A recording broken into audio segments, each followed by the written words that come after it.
Member KBP, kapisana ng mga broadcaster ng Pilipinas. Ang oras po niya to, sakto alas 5 ang hapon.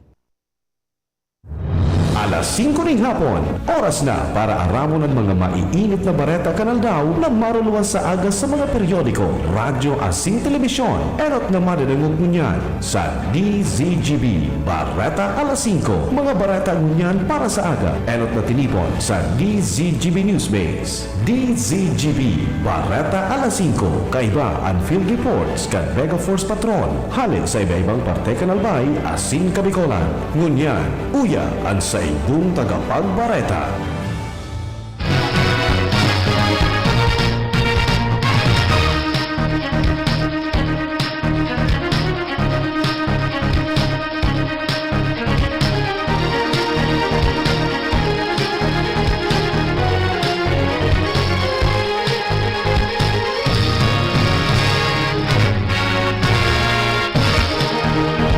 Maray na hapon mga tugang, aldaw po nin Webes.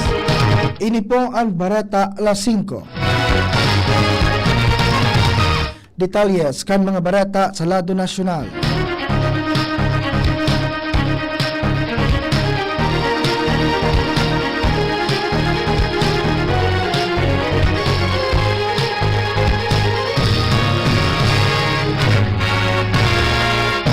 Kumpirmado ang pagsabay ng dating Senadora Leila de Lima as in human rights lawyer Chel Jokno sa prosecution team kan Kamara para sa impeachment trial laban kay Vice President Sara Duterte. Sa salidahan ninda ang duwang miyembro kan prosecution na nadaog sa kakatapos pa sa ng eleksyon. Si De Lima enot nang naging nominado kan Mamamayang Liberal o ML Party List, bantang ining si Jokno, iyo po ang haliman sa Akbayan Party List. Sigon sa partial as in unofficial results, nanginginot ang Akbayan sa Party List race na may 2.8 milyon na boto, laugman sa top 63 ang ML, kung kaya posibleng makakuha manin sarong tukawan sa 20th Congress, pareho ining masumpa sa bulan kan Hulyo 2025.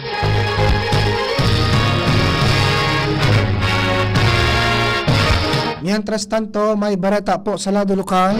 Nasa linya ang samuyang Chief of Reporters, Chief Jimmy Nasalita. Chief Jim, maray na hapon. Nagtitindi ang problema sa langaw sa barangay Binugsakan, Banaw, asinibapang pagtaraning barangay, digdi sa Banuan kan Ginubatan kung sain ang pinagdududahan kung sain ini nagahali, iyo ang dating ipinagrereklamo ka ito na 6-in-1 corporation na yaon sa Upper Binugsakan. Matatandaan kan mga nagtalikod na mga taon, ining pinag-i-issuean in cease and desist order kan munisipyo kung sa'y nangyayaring nakakabalik ang operasyon, inhuli sa nagkukumplay ini kan mga requirements man, ang problema, temporaryo sana ang solusyon paglipas ni nagkapirang mga bulan, balik na naman arog sa ngunyan, balik sa liwat ang problema, kung saan sa presente nangangay po na naman ini nin intervention kan lokal na gobyerno para maresolveran ang reklamo kan na mga residentes na nakakadiri na pagparadakol ni na mga langaw sa kapalibutan kan na lokasyon kan na manukan antos na sa mga pagtaraning barangays. Mga dagdag na barita, Jimmy Nasalita, DCGB News. Ang baretang ini hatod sa Indukan. Plemex. Pag may ubo o hika, Plemex agad. Basta lagundi, Plemex.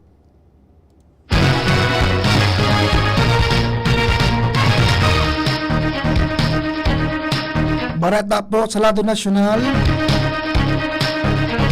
Inanunsyo kan Department of Migrant Workers o DMW na nagtao ang gobyerno kan Saudi Arabia nin 6 na bulan na palugit para sa mga undocumented overseas Filipino workers o mga OFWs, partikular na ang mga runaway domestic workers para ayuson ang saintang pagtinir sa nasyon.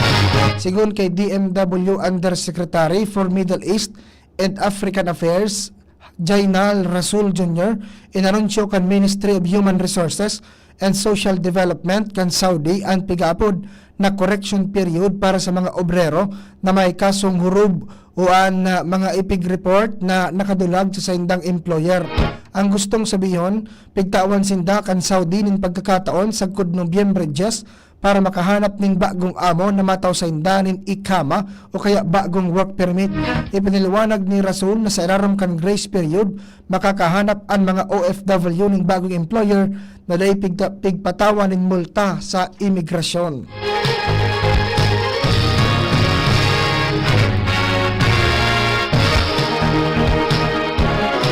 Mientras tanto, pinagirumdum kan Commission on Elections o COMELEC ang mga nagkandidato na magsumite kan sindang Statement of Contributions and Expenditures o kaya SOSE.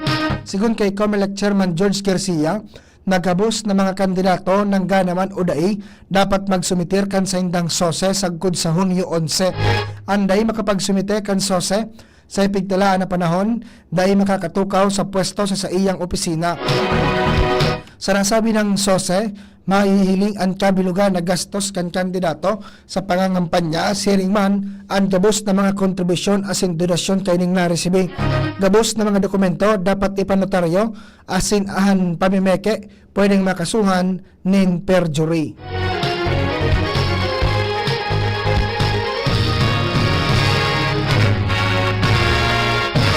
Sinayumahan po kan korte ang motion na ipiglatag kan kampo ni dating Bamban Tarlac Mayor Alice Guo na leave to file a demurrer to evidence o ang pagkwestiyon na dai magkakanigo ang ebidensyang ipinalawas kan prosecution. Ipinag-oktaba sa aldaw kan Lunes, Mayo 19, ang pagpuon asin pagpresenta kan mga ebidensya. Daima nagtaon in anuman na detalye si Pasig Assistant City Prosecutor Robinson Landicho kung nata daina dagos ang pagdangog. Siniguro naman ni Landicho na naging marhay ang kamugtakan kan salud ni Guo. Gabos na mga persons deprived of liberty, regular na pigbabantayan kan Bureau of Jail Management and Penology o BJMP.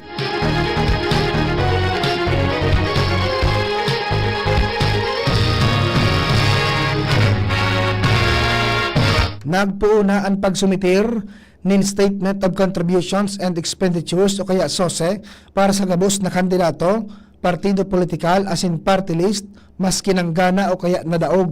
Sigun sa Commission on Elections o COMELEC, obligado ang gabos na kandidato na magsumitir nin SOSE maski dahi nagkampanya, dahing ginastos, self-funded o kaya uminatras sa kandidatura. Basta bako opisyal ang pag-atras bago magpuon ang campaign period. Dapat nakanotaryo asin personal na pirmado ang SOSE kan kandidato o kaya kan treasurer kan partido o party list. Kay puwan magsumitir nin hard copy asin soft copy sa PDF asin Excel format, pati na ang external storage device. Deadline kan pagsumitir sa Hunyo 11, 2025, pun alas 8 nin aga, sagkod alas 5 nin hapon, pati na ang Sabado asin holidays. Dai-aakuon ang mga late submission, asin bawal ang pagpadara sa paagi kan koryo, email, courier o messenger. Pagiramdom kan COMELEC na dai makakatukaw sa pwesto ang si Isayman na nangganang kandidato na dai makakapagsumitir kan SOSE sa tamang panahon.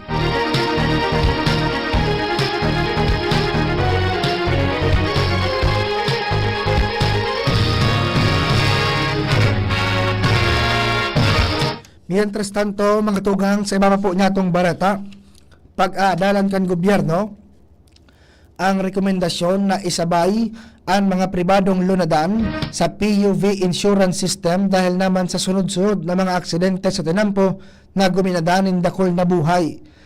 Sinabi ni Palace Press Officer Attorney Claire Castro na sinugo na ni Presidente Ferdinand Bongbong Marcos Jr. sa Department of Transportation Secretary Vince Dizon na pag-adalan ng marhay ang rekomendasyon para sa mas halangkaw na insurance coverage para sa public utility vehicles. Ini magsiserving kadagdagan na proteksyon para sa gabos na pwedeng mabiktima dahil sa kapabayaan o kaya aksidente sa mga tinampo. Ay pinag-orden ni PBBM o kaya ni Presidente Marcos kay DOTR Secretary Vince Dizon na pag-adalan ng marhay ang proposal para sa higher insurance coverage para sa mga PUVs. Ang kahagadan isinulong kan grupong Alliance of Transport Operators and Drivers Association of the Philippines o kaya ALTODAP sa presidente para maging patas ang benefit claims kan mga nagadaan asin nagkaigwanin permanenteng interest sa aksidente. Sa irarom kan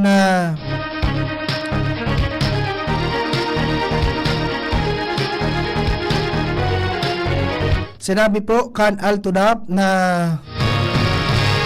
o sa irarom kan POV insurance policy, sa irarom kan passenger personal accident insurance, ang bus asin mga pasahero makakareceive in maximum na 400,000 pesos sa kada nagadanan asin 100,000 pesos sa kada man nagsapar ning matinding pinsala.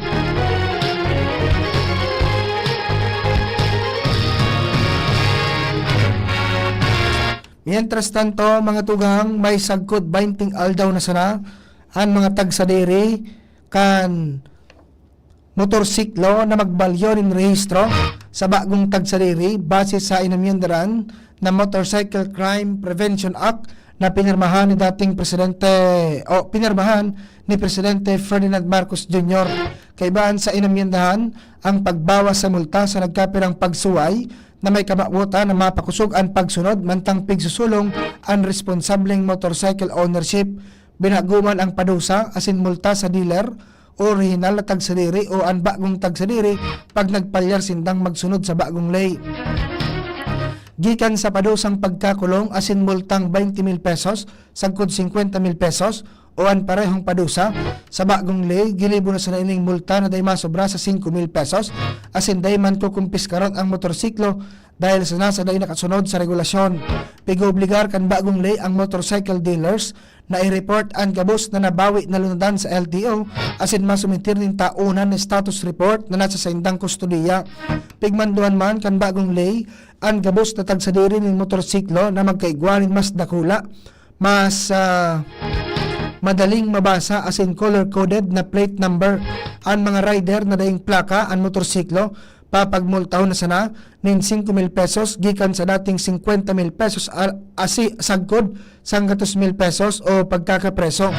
May pinalidad man ang mga magpapalyar mag-report kan sa indang nawarang plaka mantang makukulong man ang mga nagtamper o naggamit nin sala na plaka nin puon 2 taon o na pagkakapreso o kaya multang 10,000 pesos o parehong may kulong asin multa. Bareta po mga tugang sa lado lokal, nasa linya si Angel Mostaza. Angel, maray na hapon. Tiglinaw kan DSWD Bicol na wara nin katotohanan ang Facebook post na galakop sa social media manungol sa regado nga part-time o sideline na trabaho na pigtatangaro kan ahensya kung sa imposibleng makapag weekly in cash asin makapag-apply sa paagi kan sarong link. Sa abiso na ipaluwas ka na ahensya na sabing link asin account ando ko konektado sa DSWD Bicol o sa ano man na opisina kan DSWD sa nasyon. Ipinaluwanag ninda na ang mga job vacancies ka na ahensya ang ipigpo-post sa mga opisyal na social media pages asin website sa na kan ahensya asin sa job portal kana Civil Service Commission. May tamang proseso man na pagsusunod para sa pagpili asin pagkuanin aplikante basado naman sa pigtalaan na polisiya kan gobyerno. Dahilan kay ini sa nag-iingat nindaan publiko sa mga post na nagagamit ng pangaran sa DSWD asin ipinarondom na dahil basta-bastang magtaunin personal na informasyon para dahil man maging biktima ng phishing asin iba pang skama. Mga dagdag na balita, Angel Mostaza, DC. Salamat, Angel.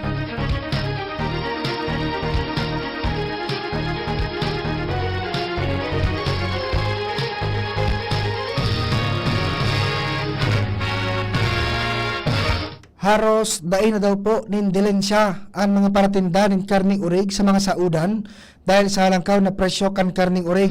Katakod kay ni ikinaugmaan para mentras na pag-oktaba kan implementasyon kan maximum suggested retail price o MSRP kan karning urig. Nangapudan naman ang mga paratsinjak kan karning urig sa Agriculture Department na bisitahan ang mga farm kan urig para maaraman kung tama ang presyo kan mga seller kan urig.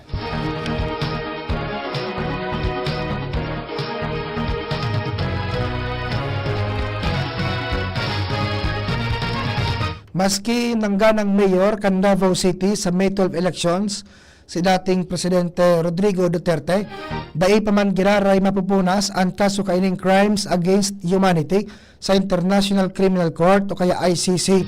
Ini ang tinawanin doon ni Cristina Conti, Assistant to Counsel kan ICC. Sinabi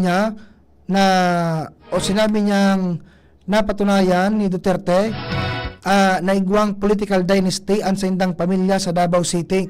Tinawan doon ni Conti na ang panggana ni Duterte dahil nagpupunas o kaya mapapatawad na siya sa crimes against humanity. Pinaliwanag ni Conti na ang boses kan mga botante kan Davao magkaiba sa mga biktima ng madugong giyera kontra droga kan administrasyong Duterte. Henot kay ni sinabi kan abogado ni Duterte na si Nicholas Kaufman na ang panggana kan sa iyang kliyente sarong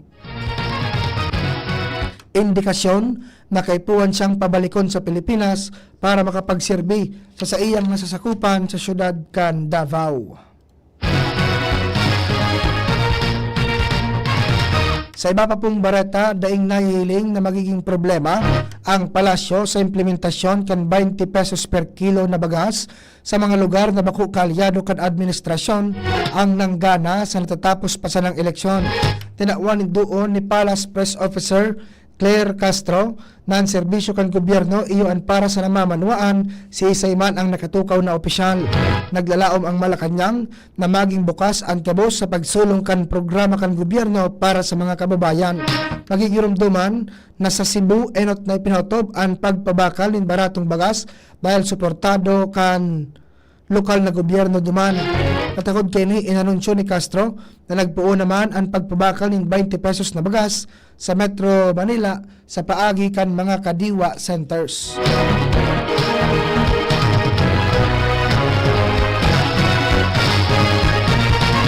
Saro na pong lay ang Republic Act No. 12199 na matutok sa atab na edukasyon, tamang nutrisyon asin suporta sa pangataman sa mga aking Pinoy poon pagkamundag sagkod 5 taon para pakusugon an pagpuon kan sa indang buhay.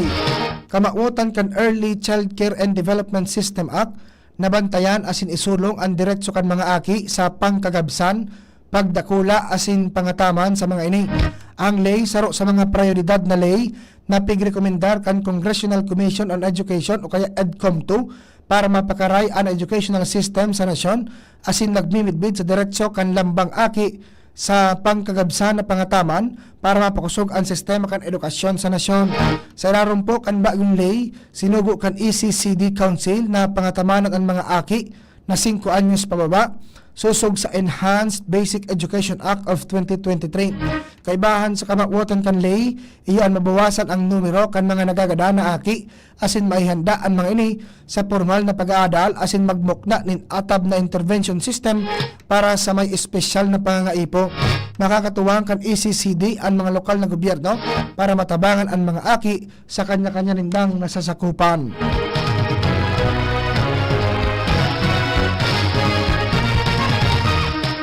Pabor si House Assistant Majority Leader asin Zambales Representative J. Kong Hoon sa posibilidad na maisabay si dating Senador Leila de Lima asin Human Rights Lawyer Chel Jokno sa prosecution panel na malitigar kay Vice President Sara Duterte sa impeachment kaini sa Senado.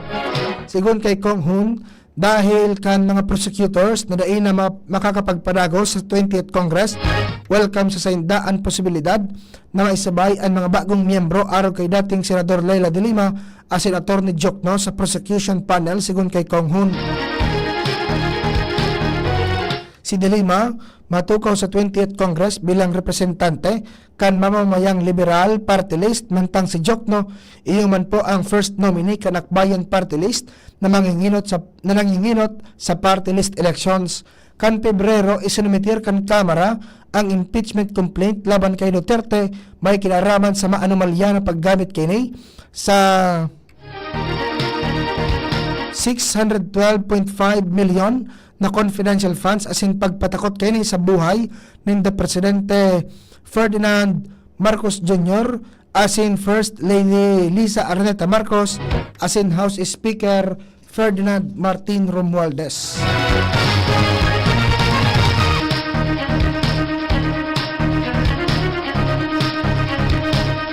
Sa panuripong detalye kan barata, isusulong kan Commission on Human Rights o CHR sa Kongreso ang pagbabago sa electoral system kasunod kan naging resulta kan 2025 midterm polls kung saan mga dinastiyang pamilya na naman ang namamayagpag. Sa sarong pahayag, sinabi kan CHR na dapat bisitahon giraray kan Kongreso ang lay may kinaraman sa anti-dynasty law. Nangapunan man ang komisyon sa Commission on Elections o COMELEC na suportahan ang pagkakaigwanin reforma sa mga political party asin sa pag-regulate sa paggasto sa kampanya. Dapat man na mapahiwas ang partisipasyon kan mga kababaihan sa mga pampolitikang aktibidad. Sigun sa CHR, maski may progreso sa natapos na 2025 midterm elections na ipinahiling sa mga partisipasyon kan mga botante na hari sa mga maluluya asin na pabayaan na sektor, dapat man giraray na dublihon ang mga espersos para sa full inclusion, safety asin informed decision making kan mga botante.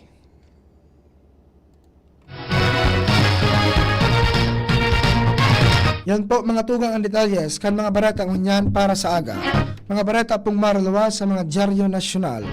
Alagad erot na po nindong nadangog sa radyo DCGB. Ini po ang barata alas 5. Ako po sa indong tagapagbarata, Joshua Bino. Salamat po kan sa indong pag-antabay. Pre, makinig ka muna. Payong kaibigan lang ha. Work hard, play hard. Yan ang motto ko.